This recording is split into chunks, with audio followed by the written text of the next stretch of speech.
Cyber నేరగాళ్ళు బరితెగించారు. మన గతంలోనే cyber నేరాల గురించి దాదాపుగా ఒక 6 వీడియోలు చేయడం జరిగింది. ప్రతి సంవత్సరం భారతదేశం నుంచి సైబర్ నేరగాళ్ళు 40,000 కోట్ల రూపాయలు దోచుకుపోతా ఉన్నారు అధికారికంగా. అంటే కేసులు నమోదయ్యి నష్టపోయిన బాధితులు ఇచ్చిన సమాచారం మేరకు.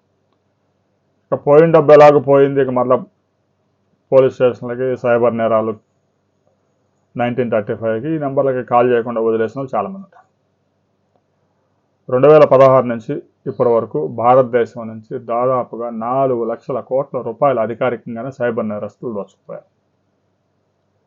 ఒక ఆంధ్రప్రదేశ్లోనే గడిచిన ఏడాది కాలంలో 667 కోట్ల రూపాయలు దోపిడీ చేశారు ఒక స్టేట్లో. మరి భారతదేశంలో అన్ని రాష్ట్రాల్లో ఎంత మొత్తం గుంజుకుపోయారు? కేంద్ర రాష్ట్ర ప్రభుత్వాలు ఇప్పటికైనా మరి కఠిన చర్యలకు ఉపక్రమించాలిగా. ఈ విధంగా 35 సంవత్సరాలు ఉద్యోగం చేసి రిటైర్డ్ అయ్యి బెనిఫిట్ వచ్చిన ఉద్యోగి ఖాతా నుంచి ఒక 3 నిమిషాల్లో 3 కోట్ల రూపాయలు కాజేశారంటే ఎంత దారుణం! ఎంతకంటే దారుణం ఇంకేదైనా ఉందా? తాజాగా మరొక ఘటన వెలుగులోకి వచ్చింది. అమెరికాలో ఓల్డ్ ఏజ్ పీపుల్ని టార్గెట్ చేసుకుని భారతదేశంలో కార్యాలయం ఓపెన్ చేసి వారికి కాల్స్ చేసి వారి ఖాతాలని కొల్లగొడతా ఉన్నారు. ఒక 5గురిని అయితే అమెరికా పోలీస్ FBI అరెస్ట్ చేసింది.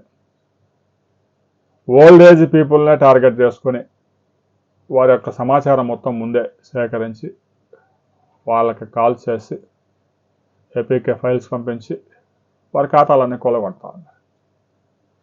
ఇది కేవలం ఒక అమెరికాకో ఆంధ్రప్రదేశ్కో సంబంధించిన వ్యవహారం కాదు. సైబర్ నేరగాళ్ళు బరితెగిస్తూ ఉన్నారు.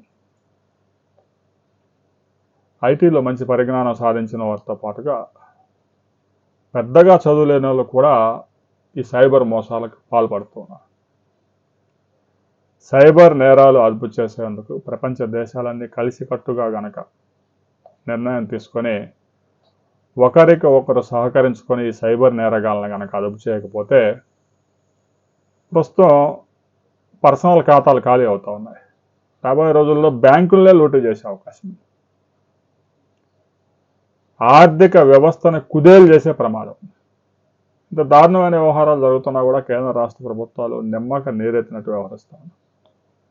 నేరం జరిగిన తర్వాత, ఆ మోసం జరిగిన తర్వాత ఎంత నష్టపోయాము అని రికార్డు చేయడం తప్ప సైబర్ నేరాలకు సంబంధించి కఠినమైన చట్టాలు కనుక అమలు చేయకపోతే దేశంలో డ్రగ్స్ ఎలా ప్రమాద గంటికలు మోగిస్తూ ఉన్నాయో సైబర్ నేరాలు కూడా కుటుంబాలని నాశనం చేసి దారుణమైన పరిస్థితుల్లోకి నెట్టే ప్రమాదం ఉంది.